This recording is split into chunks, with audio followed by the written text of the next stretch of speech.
Fuentes del derecho penal. Concepto. Gramaticalmente el término fuente significa el principio, fundamento u origen de una cosa. En derecho penal existen dos clases de fuentes. En primer lugar, las fuentes de producción de la legislación penal y las fuentes de conocimiento. Zaffaroni también se refiere a la filosofía. No parece posible negar a la filosofía, y en especial a la antropología filosófica, carácter de fuente del derecho penal. Por otra parte, este autor también se refiere al derecho penal comparado como fuente de conocimiento y aún más a las fuentes de información del derecho penal, que constituyen la bibliografía penal, también llamada literatura penal. Señala otra fuente más y la denomina fuente de la información, la ciencia del derecho penal, que es donde obtenemos la información acerca del estado presente o pasado de nuestra ciencia, tratados, monografías, etc. Fuentes de producción. En el derecho penal actual, la única fuentes de producción. En el derecho penal actual, la única fuente de producción es el Estado, quien tiene el monopolio de acuñar delitos y fijar sanciones, distribuidas en penas y medidas de seguridad. El Estado tiene la facultad de dictar las leyes, y esta facultad la ejerce a través del Parlamento, que es dictar las leyes, y esta facultad la ejerce a través del Parlamento, que es representación del pueblo soberano. Por ello se puede afirmar que en Bolivia la única fuente de producción de la ley penal es el poder legislativo. Fuentes de conocimiento. De acuerdo a nuestro régimen constitucional, en materia penal, la única fuente de conocimiento es la ley. La analogía, la costumbre, la jurisprudencia, la doctrina pueden tener influencia en la elaboración de la ley, pero no constituyen fuentes ni de producción ni de conocimiento del derecho penal. Con este razonamiento se pone en claro alguna confusión de señalar como fuentes mediatas la jurisprudencia y la doctrina. Hay uniformidad de criterios para afirmar que la única fuente de conocimiento es la ley penal. Ella es la que define las conductas delictivas y establece las penas. Este principio se halla consagrado en la Constitución Política del Estado, que señala que nadie puede ser condenado sin antes haber sido oído y juzgado por una ley, puede ser condenado sin antes haber sido oído y juzgado por una ley anterior al hecho.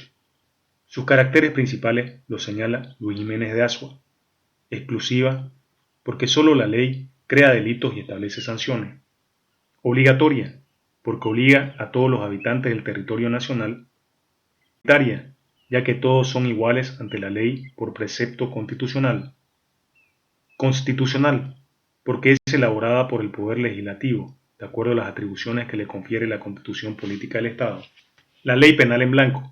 Leyes penales en blanco son aquellas que se remiten a otras leyes o decretos reglamentarios, la pesca prohibida o la sanción, tal caso de la Ley Especial de Represión al Narcotráfico. Principios penales. Principio de legalidad. Nullum crimen, nulla pena, sine previa lege. El ejercicio del poder punitivo dentro de un Estado social democrático de derecho debe estar sometido a los más estrictos controles con el objeto de hacer efectivo el respeto de las garantías individuales y la seguridad jurídica. Esos controles se establecen a través del principio de legalidad, que traza límites al ejercicio del poder, tanto al momento de configurar los hechos punibles como al de determinar las consecuencias jurídicas de los mismos, penas y medidas de seguridad, con lo que se excluyen la arbitrariedad y el exceso en el cumplimiento de la tarea de represión penal. Así, por ejemplo, el artículo 16 de la Constitución Política del Estado, numeral 1, se presume la inocencia del encausado mientras no se pruebe su culpabilidad. Numeral 2. El derecho de defensa de la persona en juicio es inviolable. Detención o apresamiento. Los detenidos tienen derecho a ser asistidos por un defensor. Numeral 4.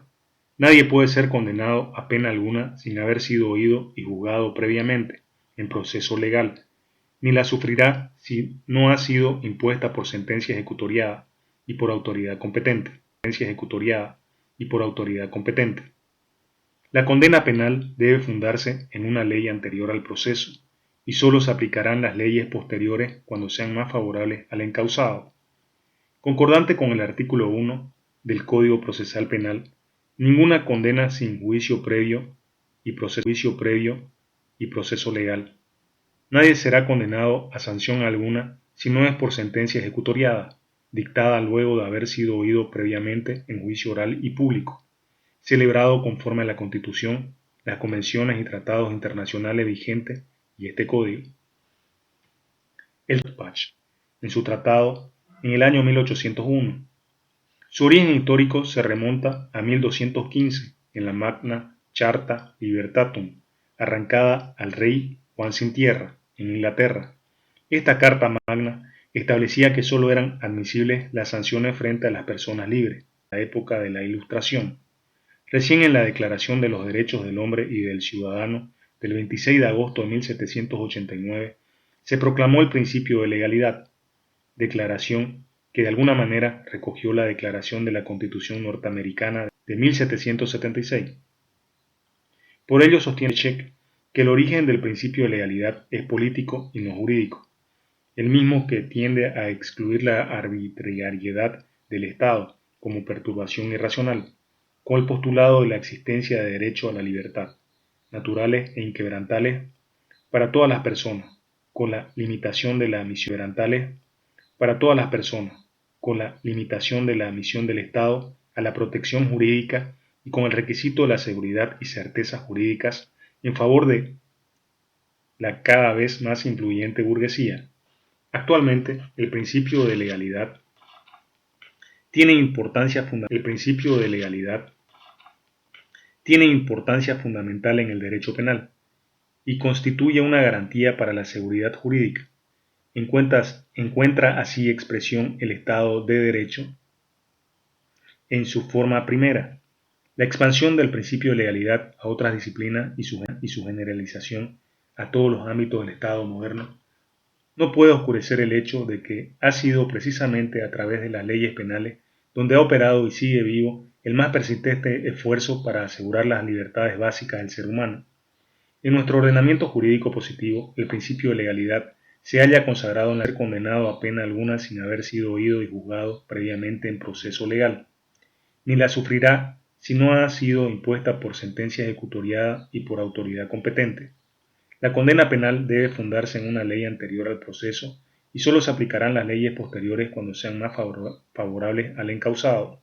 Del Código de Procedimiento Penal reafirma el principio de legalidad cuando establece que nadie será condenado a sanción alguna sin que no es por sentencia ejecutoriada, dictada luego de haber sido oído previamente en juicio oral y público, celebrado conforme a la Constitución, las convenciones y tratados vigentes y este código. El artículo 70 del Código Penal sentencia: nadie será condenado a sanción alguna sin haber sido oído y juzgado conforme al Código de Procedimiento Penal. No podrá ejecutarse ninguna sanción sino en virtud de sentencia emanada de autoridad judicial competente, y en cumplimiento de una ley, ni ejecutarse de distinta manera que la establecida en aquella. Por los textos legales anteriormente transcritos, se puede afirmar que el principio de legalidad tiene dos partes: nullum crimen sine lege y nulla pena sine lege, determinados por una ley previa. Chocan contra este principio el derecho consuetudinario inveterata consuetudo et opinio iuris seus necessitatis, la analogía y los denominados tipos abiertos, que son aquellos que contienen referencias a ejemplos vagos, por ejemplo el caso del artículo 213 del Código Penal, el que por cualquier medio. Por ello afirma Scheck que el verdadero peligro que amenaza el principio nulla pena sine lege no es la analogía, sino las leyes penales indeterminadas. Características del principio de legalidad. El principio de legalidad se cumple cuando la ley tiene las siguientes características. Legge promulgata. La ley solo obliga cuando ha sido publicada, pues de otra manera no se daría el conocimiento de la misma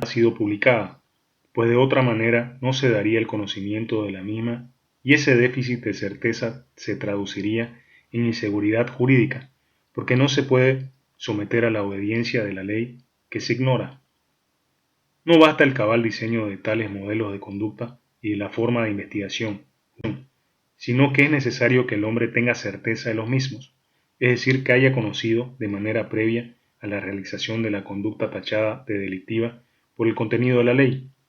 Por ello, el artículo 1 del Código de Procedimiento Penal de 1999 dispone, artículo 1, ninguna condenado a sanción alguna, si no es por sentencia ejecutoriada, dictada luego de haber sido oído previamente en juicio oral y público, celebrado conforme a la Constitución, a las convenciones y tratados internacionales vigentes y este código.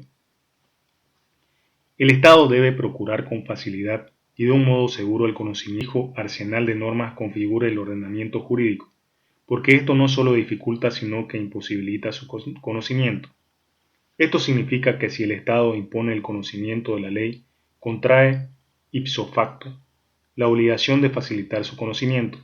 Como no todos pueden hacer presencia activa, no le es permitido darse el imperativo de que todos deben conocer el derecho, ni siquiera como presunción, por la imposibilidad de lo primero y por la falsedad de lo segundo. Exigirle el conocimiento de la ley a quien no ha podido conocerla implica atribuirle al hombre cargas imposibles, atentándose contra la libertad, la presunción de inocencia y la dignidad humana. Es por ello por lo que el Estado debe reconocer la ignorancia plasmado en las legislaciones de disculpantes del error, en su plena dicotomía, error de tipo y error de prohibición, con lo que no sólo ha de tener como relevante el desconocimiento de las normas jurídicas, sino también el error sobre los supuestos fácticos de una causal de justificación y el error sobre los elementos del tipo penal. Lege manifesta. La ley debe ser suficientemente clara para no inducir a equívocos y a caprichosas interpretaciones. La ley penal debe ser totalmente comprensiva de la figura de comportamiento que busca abarcar y esquivar las expresiones ambiguas, equívocas y oscuras, tal como lo exige la norma rectora de la tipicidad. De igual manera deben precisarse las consecuencias jurídicas y la forma de investigación, juzgamiento y ejecución de aquellas consecuencias. En materia penal sustantiva, la seguridad jurídica tiene incidencia en la conceptualización de los bienes jurídicos, porque debe de ser materia de dicha tutela, pues cuando no se sabe exactamente qué es lo que protege la ley penal, o cuando se invoca la moral social, se menoscaba tal valor superior, tal como ocurre con las leyes de terrorismo, organización criminal, que crean tipos penales, aumentan penas de delitos que protegen varios. En última, ¿qué es lo que pretenden proteger? Lege plena. Solo se aplicará pena a aquellos comportamientos que hayan sido tipificados previamente, porque toda respuesta normativa a la conducta humana relevante para el derecho penal debe estar diseñada de manera suficiente. De comportamientos penalmente sancionados deben conocerse de antemano. No se permite el abuso de la analogía, de la interpretación extensiva, ni la invocación de los principios de equidad y de los principios generales del derecho, los cuales quedarían a la exclusiva interpretación o aplicación del juez, generando inseguridad. Tan solo la ley podrá definir aspectos como la limitación de los derechos y libertades fundamentales, la forma de responsabilidad y la satisfacción por el responsable del compromiso derivado de su comportamiento lesivo de interés penalmente tutelado. Este principio de jerarquía impide al legislador apartarse de la normatividad de rango superior. Lege previa. La seguridad solo se dará cuando sea posible calcular previamente las consecuencias de los actos. Por esta razón, no es de aplicación en materia penal la retroactividad de la ley, desfavorable o restrictiva, pues no se puede extender su aplicación a conductas anteriores a su promulgación. Lege perpetua. La seguridad jurídica se deriva de que la ley presenta cierta estabilidad, ya que el cambio permanente de la norma saca al hombre de los cauces de la seguridad y lo supedita al asalto legal. Contradice a este principio la proliferación legislativa. Principio de prohibición de exceso, de aplicación y ejercicio de los derechos fundamentales.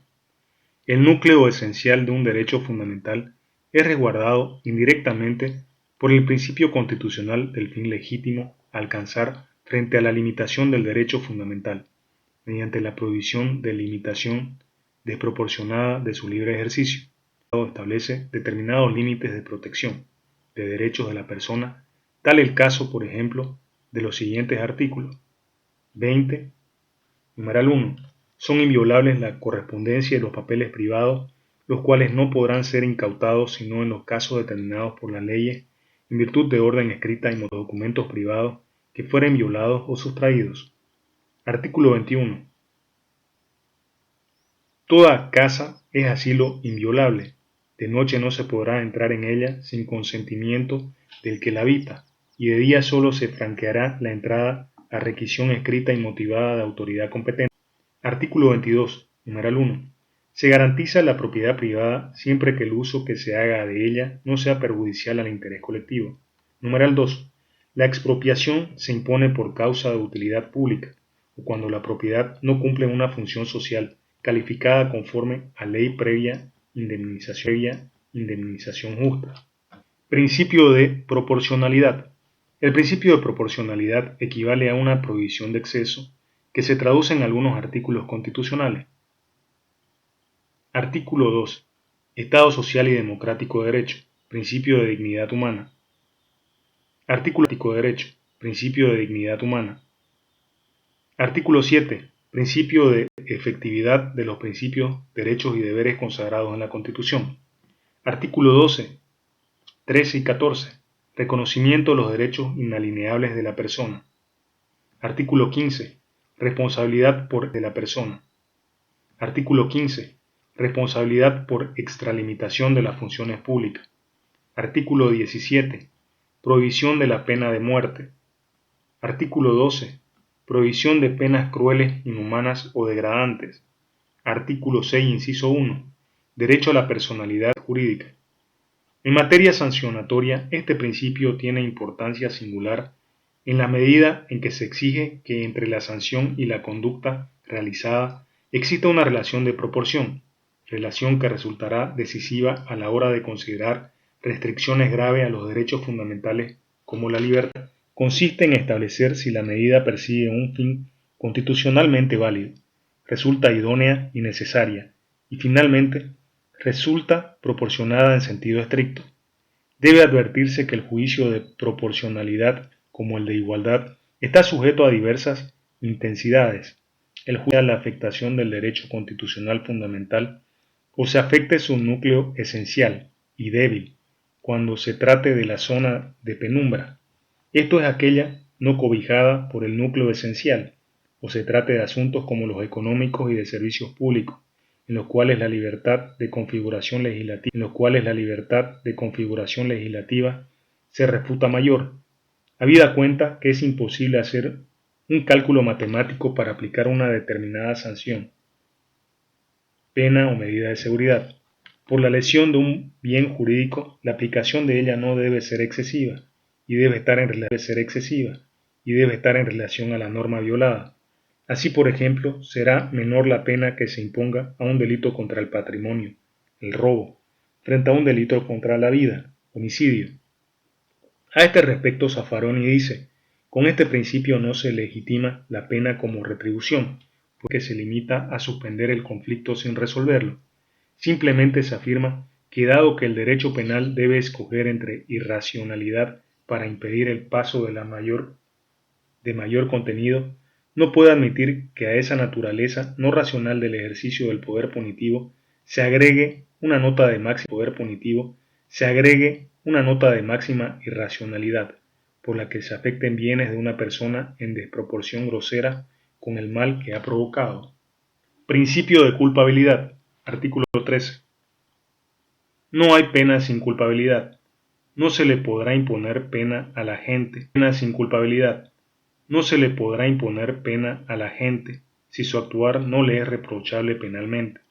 La culpabilidad, y no el resultado, es el límite de la pena. Si la ley vincula a una especial consecuencia del hecho una pena mayor, ésta solo se aplicará el hecho una pena mayor. Esta solo se aplicará cuando la acción que ocasiona el resultado más grave se hubiera realizado por lo menos culposamente. La dignidad humana, en el derecho penal, se concreta en el principio de culpabilidad y en el de la intangibilidad del hombre, conforme al principio de culpabilidad mientras no se pruebe su culpabilidad, y se debe presumir la inocencia del procesado. El principio de culpabilidad es el más importante de los que se derivan en forma directa del Estado de Derecho, porque su violación importa el desconocimiento de la esencia del concepto de persona. La dignidad es sujeto de pena solo a quien tiene capacidad de culpabilidad, o sea, a quien actúa con conciencia y voluntad. Es esta la razón por la cual en el derecho penal moderno se diferencia el tratamiento que se le da al imputable y al inimputable, pues mientras aquel que tiene capacidad de culpar, por carecer de tal capacidad, solo puede ser destinatario de medidas de seguridad, ya que es un débil que merece tratamiento especial. En efecto, se le discrimina no para atentar contra su dignidad humana, sino para beneficio y protección especial. Tanto al imputable y tiene, se les debe respetar el estado de presunción de inocencia, porque así lo establecen los tratados internacionales y el derecho constitucional y penal internos. Así, por ejemplo, el artículo 6 del Código de Procedimiento Penal, presunción de inocencia. Todo imputado será considerado inocente y tratado como tal en todo momento, mientras no se declare su culpabilidad en sentencia ejecutoriada. No se podrá obligar al imputado a declarar en contra de sí mismo y su silencio no será utilizado en su perjuicio. La carga de la prueba corresponde a los acusadores y se prohíbe toda presunción de culpabilidad. En el caso del rebelde se prohíbe toda presunción de culpabilidad. En el caso del rebelde, se publicarán únicamente los datos indispensables para su aprehensión. Respecto a la aplicación de este principio en la fijación de la pena, el profesor Durán dice: por último, la culpabilidad constituye el fundamento y límite de la pena, es decir, el cuanto al grado de culpabilidad. Sin embargo, si nos atenemos a nuestro derecho penal vigente, existen delitos cualificados por el resultado y casos en los que no se respeta la proporcionalidad de las penas, que derivan del grado de la culpabilidad. Esto ocurre, por ejemplo, en el artículo 308 y el 363 del Código Penal, lo cual contradice tangencialmente el principio de análisis, pues la agravación de la pena no se afianza aquí en el factor culpabilidad, sino en el acontecimiento causales que no estaban dentro del dominio del autor del hecho. Del eje Ferenda urge una reforma de todos estos tipos penales cualificados por el resultado. Las dificultades de una determinación a priorística del contenido del concepto jurídico penal de culpabilidad sugieren comenzar culpabilidad y, en un paso posterior, determinar los presupuestos de la culpabilidad. Este procedimiento se corresponde con el modelo de un concepto normativo de culpabilidad que define primeramente la culpabilidad como reprochabilidad, en terminología teórico-científica por sus criterios. Si uno se detiene en esa definición, obtiene como resultado un concepto de culpabilidad puramente formal, que no resulta idónea como punto de partida para la formación dogmática de reglas, y ello porque para la pregunta decisiva de cuándo debe reprochársele al autor el hecho de culpabilidad, la respuesta es que si se sostiene el criterio de que la culpabilidad es reprochabilidad, no ofrece nada. Se precisa un criterio de selección que permita distinguir entre factores relevantes e irrelevantes para el reproche. Para la obtención de este criterio existen dos puntos de partida posibles. Por un lado, puede preguntarse cuáles son los presupuestos a los que debe vincularse al reproche de la culpabilidad para que con ello el derecho penal pueda satisfacer adecuadamente su función social. En estos casos se trata de adaptar el concepto de culpabilidad social. y el principio de culpabilidad a los imperativos funcionales del sistema jurídico penal. Por otro lado, puede plantearse la pregunta de bajo qué presupuesto puede la sociedad, de manera justa, hacer responsables a sus miembros por sus hechos penales. En este caso se trataría de modelar en una reflexión filosófica moral el concepto y el principio de culpabilidad hacia las exigencias de una justa administración de justicia.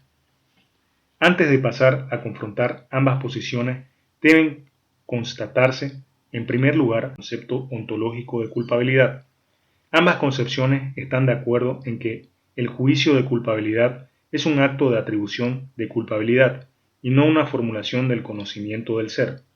El juicio de culpabilidad no es descriptivo, sino adscriptivo. La culpabilidad no se constata. La culpabilidad del autor se constituye primeramente a través de los factores por separado, que han sido declarados relevantes para la culpabilidad. Por ello, ambas posiciones únicamente se corresponden con una formación inductiva del concepto de culpabilidad. La culpabilidad no es, por lo tanto, una serie de causal determinado. Más bien, la culpabilidad es la totalidad de los presupuestos bajo los cuales el ordenamiento jurídico deriva la responsabilidad jurídico-penal de un individuo por su acción antijurídica. De esta constatación se derivan ciertas consecuencias para la estructura temporal del presupuesto de la culpabilidad y culpabilidad antecedente relevante para la punibilidad. Estos casos presentan a la dogmática del derecho penal considerables dificultades, ya que, en este punto, el comportamiento que debe llevar el reproche de la culpabilidad yace con anterioridad a la acción, a través de la cual el objeto del hecho es lesionado de manera inmediata. Mientras en el Estado de Derecho la dignidad inherente al ser humano es un fin cuya realización se logra mediante la concreción de los demás derechos fundamentales, en el Estado social y democrático de derecho, la dignidad humana es presupuesto para la realización de tales derechos, porque se considera que de nada sirve consagrar derechos y garantías que tengan por destinatario al hombre si su dignidad le es desconocida. Para este último modelo de Estado, el mayor compromiso es lograr tal dignidad para que los demás derechos como la libertad y la igualdad tengan realización, pues si no se respeta dicha dignidad, ni la libertad ni la igualdad podrán ser efectivas. Por eso la última parte del artículo 5 del Código de Procedimiento de un delito tiene derecho a ser tratado con el debido respeto a su dignidad de ser humano. En el Estado autoritario, dada la relación vertical que existe entre él y el hombre, se pone a éste a su servicio, en tanto que el Estado social y democrático, por la relación horizontal, está al servicio de su dignidad inherente, por encima de los propios intereses estatales. La dignidad de la persona se funda en el hecho incontrovertible de que el ser humano es en cuanto tal único en relación con los otros seres vivos, dotado de la racionalidad como elemento propio, diferencial y específico para lograr finalidades estatales o privadas, pues, como lo ha repetido la jurisprudencia, la persona es un fin en sí misma. Pero además, tal concepto, acogido por la Constitución, descarta toda actitud despectiva frente a sus necesidades corporales y espirituales, todas las cuales merecen atención en el Estado social democrático de derecho, que reconoce en el ser humano la razón de su existencia y la base y justificación del sistema jurídico. Por esta razón, la dignidad humana es un límite a la función punitiva del Estado, no sólo en el desarrollo del proceso penal, durante el cual no puede convertir al imputado en el objeto de prueba, porque ello significaría instrumentalizarlo, sino también en la ejecución de la pena, porque no puede someterlo en ningún instante a tratos inhumanos, crueles o degradantes. Versari in re illicita, teoría sustentada en el derecho canónico, y que se traduce en la fórmula versanti in re illicita imputantur omnia, quae secuntur ex delicto. El autor es responsable tanto por el delicto. El autor es responsable tanto por el efecto como las demás causas del hecho ilícito, conocidas o no queridas por el sujeto cuando éstas se derivan de un acto ilícito o ha habido un animus nocendi. El versari in re illicita se remundi. El versari in re illicita se remonta a irregularidad, exclusión de personas indignas de desempeñar funciones eclesiásticas. Actualmente esta fórmula se halla desterrada, aunque hay alguna referencia en cuanto a los casos de los delitos calificados por el resultado, o en les actio libera in causa. A este respecto, Zaffaroni afirma que si bien debe ser rechazada en cualquier rama del saber jurídico, con mayor razón debe serlo en la del derecho penal, dado que el nullum crimen sine culpa reconoce rechazar de plano cualquiera de las manifestaciones del versari. Principio de taxatividad. Este principio determina que la ley penal sea lo más clara, precisa y que no dé lugar a otras interpretaciones que desemboquen en la analogía. Constituye una garantía para la seguridad jurídica. Actualmente, por el afán legiferante que existe en Bolivia, se han tipificado leyes que atentan contra este principio, y así, por ejemplo, el artículo 3 de la Ley número 3160 del 28 de agosto del 2005 contra el tráfico de niños, niñas y adolescentes, que literalmente dice: pornografía y espectáculos obscenos, comercialice o distribuya material pornográfico por sistemas informáticos, telecomunicación o por cualquier otro medio, o que proporcione espectáculos obscenos en los que participen niños, niñas o adolescentes, será sancionado con pena privativa de libertad de 5 a 10 años. Cuando la ley emplea el término o por cualquier otro medio, para reparar este efecto, Zaffaroni señala dos soluciones, que por su importancia las transcribo.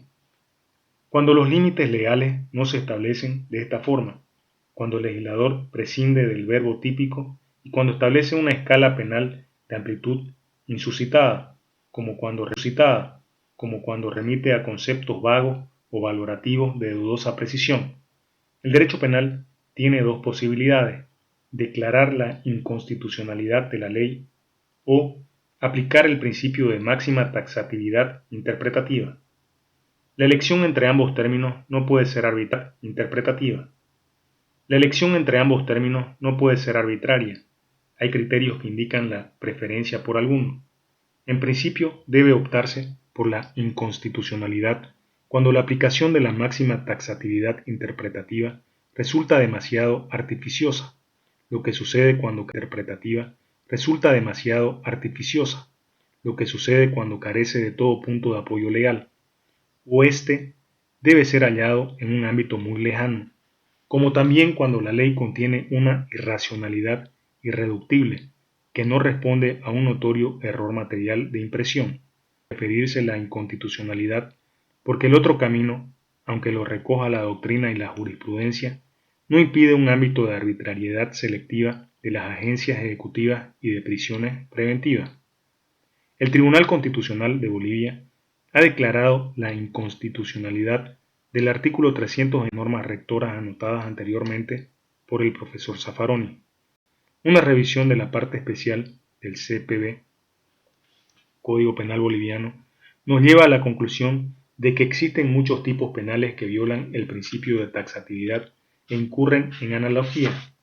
La analogía, castigar un hecho que cae en la zona de libertad. El derecho civil establece que de cualquier manera el juez tiene que juzgar y sentenciar. El artículo 91 del Código de Procedimiento Civil determina que al interpretar la ley procesal, el juez deberá tener en cuenta que el objeto del proceso es la efectividad de los derechos reconocidos por la ley sustantiva. En caso de duda, deberá atender a los principios constitucionales, así como a los principios generales del derecho procesal.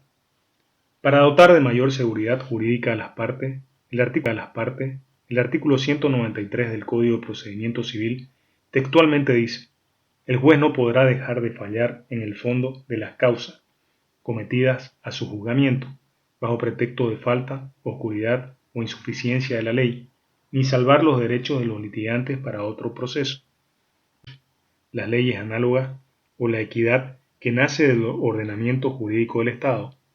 Contrariamente a lo que sucede en el derecho civil, el derecho penal contemporáneo no admite la analogía como fuente de producción y de conocimiento. Sin embargo, se ha aplicado la analogía en regímenes dictatoriales para justificar la persecución y represión penal para fines políticos. Así ha sucedido en la Alemania nazi y en Rusia, que abrieron camino a la analogía al establecer la punición de conductas que fueran contra el sano sentimiento del pueblo, sin que constituya una contradicción con lo anteriormente apuntado. En caso de oscuridad en la ley o la existencia de lagunas, se aplica la denominada analogía in bonam partem, es decir, aquella que favorece al reo, y no así la analogía in malam partem, que es la que perjudica a éste. A este respecto, adscribo la opinión de Rodríguez de Besa, para quien está permitida toda analogía que no sea fundamentadora de delitos. Pena Constitucional de Bolivia ha afirmado este principio en la sentencia constitucional número 34 quebrado 2006, que literalmente dice: el fundamento de la prohibición de analogía radica en que, debido a la gravedad de la sanción contenida en la norma penal, ésta solo debe responder a los supuestos que los legisladores han establecido a través de la ley, verdándose de esta manera la extensión de la arbitrariedad del juzgador, exigiéndose en cambio la sujeción de éste a la ley. Sin embargo, lo afirmado no implica que el juzgador carezca en absoluto de la facultad de interpretación de las normas, pues indudablemente el juez debe buscar su sentido para establecer qué supuestos se encuentran comprendidos en ellas y determinar si en el caso concreto es aplicable la ley. En definitiva, lo que no puede hacer el juzgador es favorables a otros supuestos no contenidos en ella, pero similares o análogos. Esta afirmación contenida en la sentencia constitucional se halla acorde con la doctrina, que determina la distinción entre la analogía y la interpretación extensiva. En esta última, como se aplica la ley a un hecho que no está lo bastante claro en el texto, pero sí en su espíritu y voluntad, en cambio, en la analogía se aplica la ley a hechos que no están ni en la letra ni en la voluntad, pero son semejantes a la misma. Es importante citar la afirmación del profesor Cerezo Mir, cuando dice: la interpretación extensiva es lícita, pues no se opone al principio de legalidad. El viejo aforismo favorabilia sunt amplianda, odiosa restringenda, es contrario al fin de la interpretación, que consiste en descubrir el sentido o voluntad de la ley, que pueda haber hallado expresión imperfecta en su tenor literal. De aquí que sea necesario en ocasiones realizar una interpretación restrictiva, si la letra de la ley va más allá de su espíritu, o extensiva.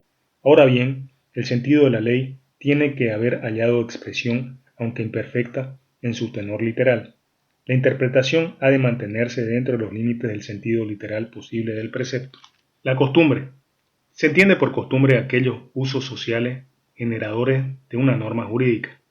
Si bien et opinio iuris seu necessitatis, su indebida aplicación, por tanto, perfora el principio de legalidad.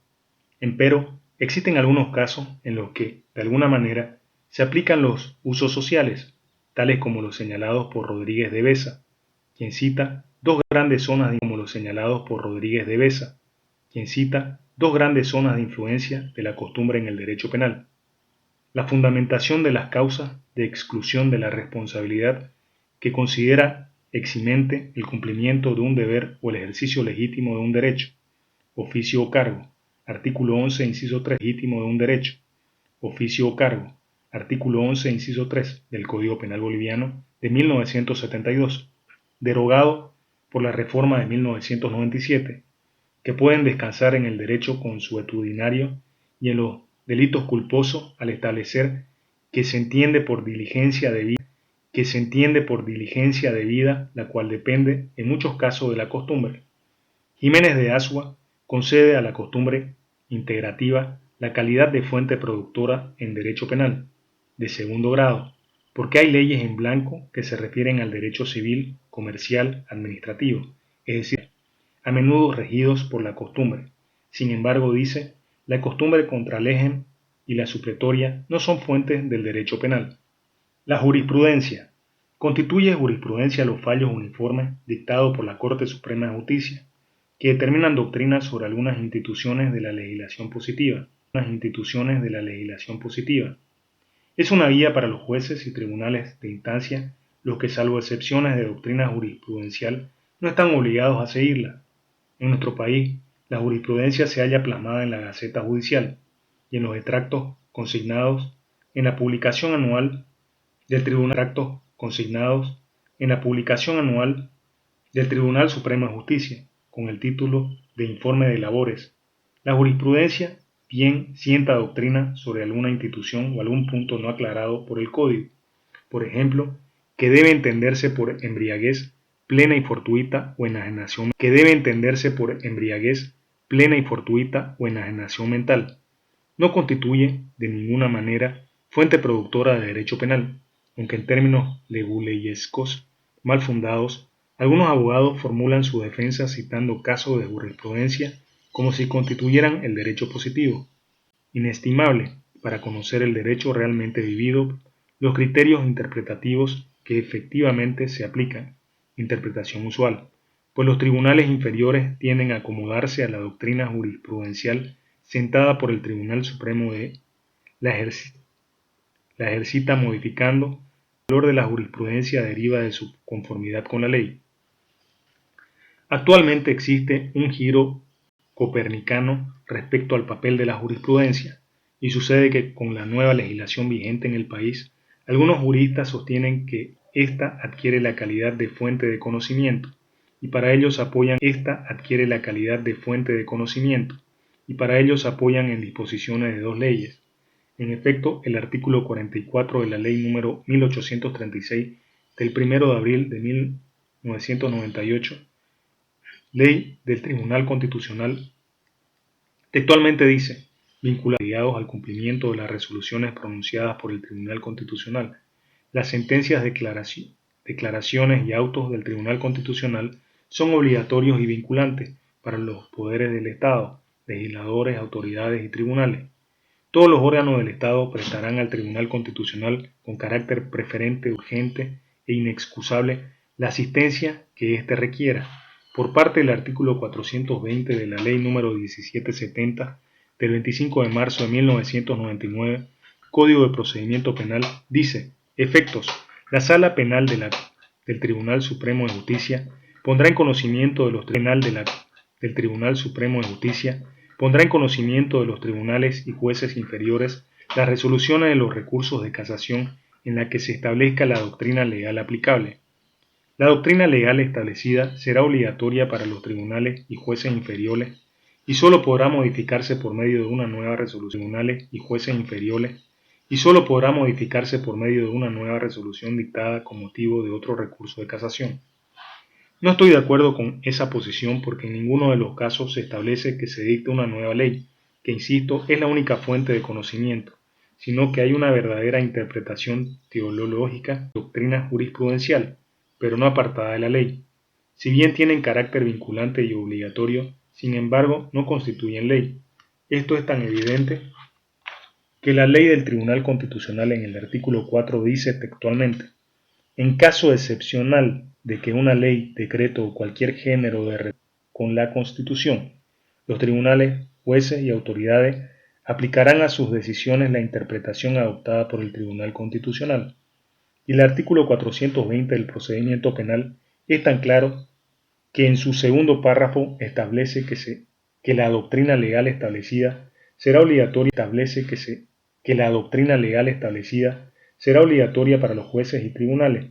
Solo podrá modificarse por medio de una nueva resolución con motivo de otro recurso de casación.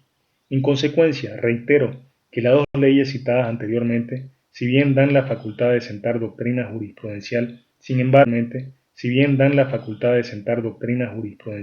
sin embargo, ambos textos legales se refieren a interpretación de la ley y no conceden facultad alguna para hacer ley. La doctrina. Se entiende por doctrina el estudio del derecho y las elucubraciones sobre las distintas instituciones de éste. Se habla de doctrina nacional a los estudios que realizan sobre el derecho positivo nacional con las diferentes posiciones que pueden adoptar los tratadistas nacionales, y la doctrina extranjera a los estudios de tratadistas extranjeros sobre problemas de información del derecho penal. Sin embargo, no constituye una fuente de producción ni de conocimiento. El desarrollo de la doctrina tiene enorme importancia porque es a través de las discusiones científicas que se pueden resolver problemas fundamentales. Basta citar, por ejemplo, las conclusiones que se han arribado merced a las discusiones de la posición causalista y la teoría finalista del delito, y recientemente la discusión sobre la imputación objetiva. Por ello podemos afirmar con Jiménez de Asua que la doctrina científica tiene un valor superlativo en la formación del nuevo derecho, y acaso pueda depositar en ella la esperanza de unificar en lo posible las normas jurídicos penales. La dogmática jurídico-penal. Se entiende por dogmática jurídico-penal el estudio de las normas jurídicas positivas y en base a ello se elabora la doctrina y cumple una función especial, cuál es los principios científicos que caracterizan al sistema de derecho penal. Por ello es de vital importancia que en Bolivia se pueda realizar una dogmática jurídico-penal nacional sin desconocer elucubraciones doctrinarias extranjeras. El profesor Polaino Navarrete sostiene que la doctrina jurídico-penal presenta una doble faceta, finalmente propuesto o inferido, o sea, es el resultado de una elaboración conceptual sistemática realizada por los juristas que tiene como objeto de conocimiento el derecho positivo, las normas jurídicas, y que se obtiene mediante el empleo de procedimientos lógicos abstractas. Esta elaboración solo es posible con una actitud crítica por parte. La crítica es pues concepto esencial de la parte dogmática. En segundo término, la dogmática se configura como un método científico de investigación propio de juristas en el área de conocimiento jurídico penal en orden a la configuración de un sistema penal que puede denominarse ciencia penal.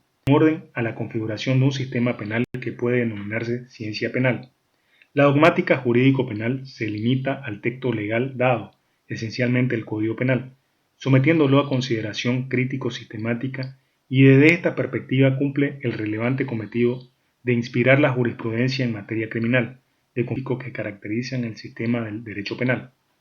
La dogmática penal se ocupa en consecuencia del estudio de las normas con prescindencia de la postura que tome el intérprete. Heschek dice al respecto: el núcleo de la ciencia del derecho penal es la dogmática jurídico-penal, teoría del derecho, que partiendo de la ley penal que constituye su fundamento y límite, elabora el contenido conceptual y la estructura de las proporciones jurídicas, ordena el material jurídico en un sistema en el que también tienen cabida la sentencia de los tribunales y las opiniones de la ciencia, e intentan hallar nuevos caminos de elaboración conceptual y de sistema de la ciencia, Para Bacigalupo, la dogmática procura una aplicación altamente objetiva del derecho vigente.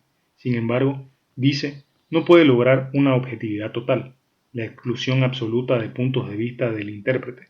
No es posible, quiere fijar puntos de partida que condicionan el proceso interpretativo posterior. Ejemplo de ello es ya la primera cuestión que debe resolver un dogmático. Se debe investigar la voluntad de